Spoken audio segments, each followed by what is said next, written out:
Hi friends, this is Vijayaditya. ఈరోజు మన విషయం ఏంటంటే, చాలామంది కష్టపడి పాపం టెట్ 1 రాశారు, పాస్ అయ్యారు.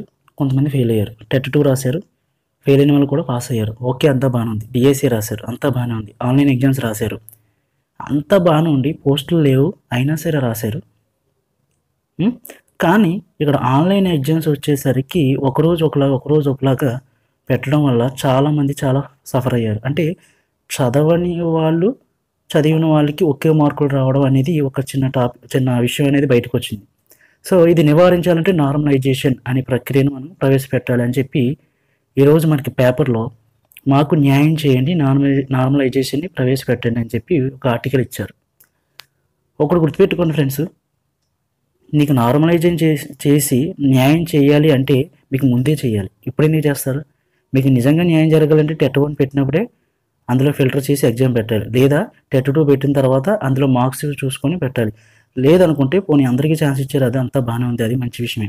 కాకపోతే ఇచ్చిన తర్వాత ఒకరోజు ఒకలా ఎగ్జామ్ పెట్టి, లేదంటే ఒకరోజు యాడ్ స్కోర్ ఇచ్చి రెండో రోజు యాడ్ స్కోర్ ఇవ్వకుండా, సో ఇవన్నీ కూడా చేస్తున్నారు కావాలని. ఎందుకని చేస్తున్నారంటే అక్కడ పోస్టులు 23 కాదు కదా, 33,000 పోస్టులు ఉన్నాయి. ఇవన్నీ మీకు తెలిసిందే, ఇదంతా గతం అంతా తెలిసిందే, తవ్వడం అనవసరం. కాకపోతే నేను పోస్టర్లో పెట్టిన విధంగా ఇప్పటివరకు ఇంత కష్టపడ్డారు కదా, లాస్ట్ ఒక్క ఛాన్స్ ఏంటి అంటే మీరు 1100కి కాల్ చేయాలి. చాలాసార్లు చేశాను సార్, వేస్ట్ కదా అని మీరు అనొచ్చు కామెంట్లో. ఒక్కటి గుర్తుపెట్టుకోండి, మీరు చేస్తున్నారని గవర్నమెంట్ భయపడుతుంది. ఎందుకో తెలుసా? ఇంతకుముందు 1100 టోల్ ఫ్రీ నెంబర్ అండి. ప్రజెంట్ ఇప్పుడు డబ్బులు అడుగుతుంది ప్రతి ఒక్కరిని. అంటే మినిమం 10 రూపీస్ ఉంటాయి కానీ మీకు కాల్ వెళ్ళదు. అంటే ఏంటి? వాళ్ళు మనకు భయపడ్డారా లేదా అంటే వాళ్ళని మనం భయపెట్టాం. సో దాన్ని కొంచెం కంటిన్యూ చేస్తే నార్మలైజేషన్ అనేది జరుగుతుంది. అది మీ చేతుల్లోనే ఉంది. ఎలా అంటారేమో, ఇప్పుడు నా ఛానల్లో 27,500 సంథింగ్, 70 మంది ఎంతమంది ఉన్నారు. ఒక్కొక్కరు ఒక్కసారి ఒక 10 రూపీస్ కాదనుకొని, చాలామంది దగ్గర బ్యాలెన్స్ ఉంటుంది, కొంతమంది దగ్గర ఉండకపోవచ్చు. ఒక్క 10 రూపాయలు కాదనుకొని మీరు ఎవరితో కస్టమర్ కేర్తో ఇలా మాట్లాడండి. ఏమనంటే, ఒకటి మీరు రిక్వెస్ట్ చేయొద్దు, అతన్ని మీరు ఎప్పుడు కూడా రిక్వెస్ట్ చేయొద్దు. సార్ మాకు ఇలాగా నార్మలైజేషన్ చేస్తారా అనే క్వశ్చన్ వద్దు, మనకి చెయ్యండి. లేదంటే మీరు ఇచ్చిన 7,000 పోస్టులు కాకుండా మిగతా వాళ్ళందరూ నిరుద్యోగులే, మాకు మేము ఏం చేయాలో తెలుసు, మాతో పాటు మా కుటుంబంలో కనీసం మినిమం 4 ఉంటారు. అంటే ఎన్ని లక్షల మంది అయితే ఉన్నారో అన్ని లక్షల మంది ఇంటూ 4 చేస్తే మొత్తం ఎంత రిజల్ట్ వస్తుంది, సో అన్ని ఓట్లు కూడా మీకు పడవు అని ఒక చిన్న హెచ్చరిక టైప్లో ఫోన్ చేయండి. అంతేగాని ఫోన్ చేయమన్నానని చెప్పి ఈరోజు ఒకరు, రేపు ఒకరు, ఎల్లుండి ఒకరు, అవతల ఒకరు చేశారనుకో, వాళ్ళకి పెద్ద బర్డెన్ అనిపించదు, స్ట్రెస్ అనిపించదు.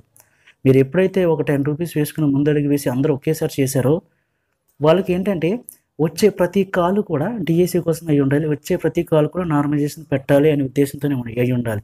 అప్పుడు అతను అంటారు కదా, ఓకే సార్, నేను ఏ విధంగా సహాయపడగలను, సరే మీకేంటి అతను ఏమంటారు లాస్ట్ అంటే, నేను పై అధికారికి తెలియజేస్తాను అని అంటారు. అంతే, మన కాల్స్ అన్నీ కూడా రికార్డ్ అవుతాయి. సో ఎప్పుడైతే మనం ఇలాగ బర్డెన్ చేసామో, అతనికి స్ట్రెస్ కలిగించామో ఆ కస్టమర్ కేర్కి, మ్యాక్సిమం అప్పుడు మాత్రమే అధికారికి వెళ్తుంది. మీరు ఒకళ్ళు ఇద్దరు చేస్తే మాత్రం అది రెస్పాండ్ అవ్వరు వాళ్ళు. సో మీరు చేయాల్సిన విషయం ఏంటంటే, ఇది మీ అందరికీ చాలామందికి తెలుసు.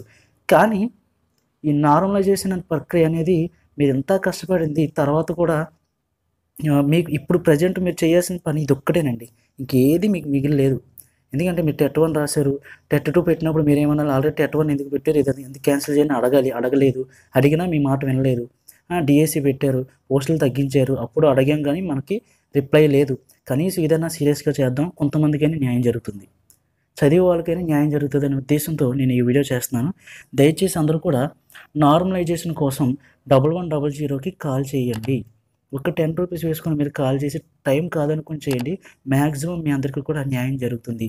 మీరు అనుకుంటున్నారు మాకు న్యాయం చేయండి అని, మనకెవరు న్యాయమూర్తులు లేరండి. నిజంగా చెప్తున్నాను, మన ఏపీకి అసలు లేరు. ఏపీకి ఎడ్యుకేషన్ సిస్టమ్కి, అందులోకి డిఎస్సికి న్యాయమూర్తులు అనేవారే లేరు. మనకు మనమే న్యాయమూర్తులు, మనకు మనమే అనకూడదు కానీ హీరోస్ అంతే. నేను పోషించేవాడు ఎవడూ లేడు. నిజంగా చెప్పాలంటే గవర్నమెంట్ నిరుద్యోగులు పోషించాలి, కానీ మనమే గవర్నమెంట్ని పోషిస్తున్నాం. ఎలా అంటే ప్రతిదానికి మనం అప్లై చేసేస్తాం, ప్రతి దానికి ఫీజు 500 నుంచి 700 లేదా 1000 రూపాయలు ఉంది. సో అంటే ఏంటి, మనం ఇచ్చిన ఫీజుకు వాళ్ళు బ్రతుకుతున్నారు కానీ గవర్నమెంట్ బ్రతుకుతుంది కానీ గవర్నమెంట్ మనం పోషిస్తుందా? గవర్నమెంటే మరి ఆ విషయంలో మనం పోషించలేనప్పుడు మనకు న్యాయం ఎలా చేస్తుంది? అంటే ఏంటి, లోపం మన దగ్గరే ఉంది.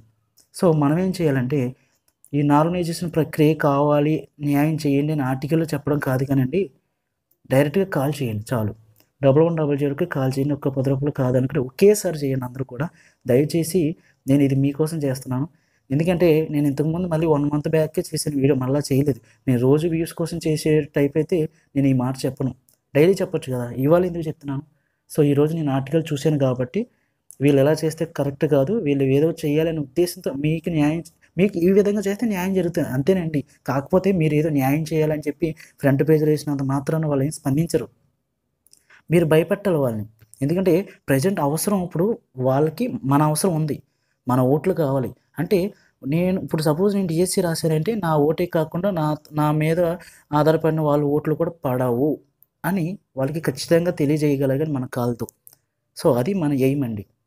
ఈ 2, 3 డేస్‌లో ఈ నార్మలైజేషన్ కోసమే ఫోన్స్ ఎక్కువ వెళ్ళాయనుకోండి, వాళ్ళకి భయం పుట్టాలి, దడ పుట్టాలి. ఏంట్రా బాబు! ఈ కాల్స్ ఏంటి ఇన్నొస్తున్నాయి. అవి మొత్తం వీళ్ళు డీఎస్‌కి సంబంధించిన ఓట్లన్నీ పడతాయా లేదా అని వాళ్ళకి డౌట్ రావాలి.